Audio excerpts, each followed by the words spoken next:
I mean, real success would be convincing Putin up front that he can't succeed or the cost is too high. And so that we find a way to de-escalate this situation and negotiate, something with him.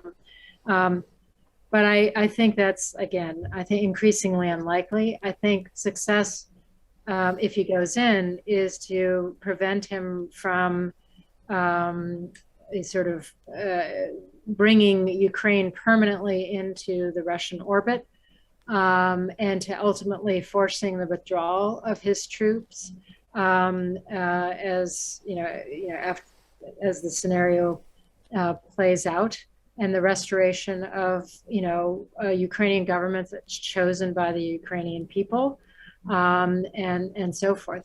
I do think there's lots of lessons we can learn even now from the crisis as it's unfolded. We need to work harder on reducing Europe's energy dependence on Russia. We need to work harder on cyber resilience, ours and those of other countries that we're partnered with. We need to think about other means of deterrence beyond simply sending in our own conventional military forces, which President Biden has taken off the table.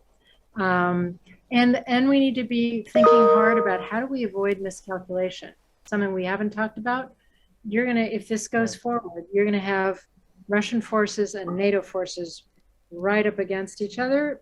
I don't think NATO forces are planning to go in, but imagine a Russian incursion into the Baltic airspace, or something that happens in the Black Sea, or what have you. There are all kinds of.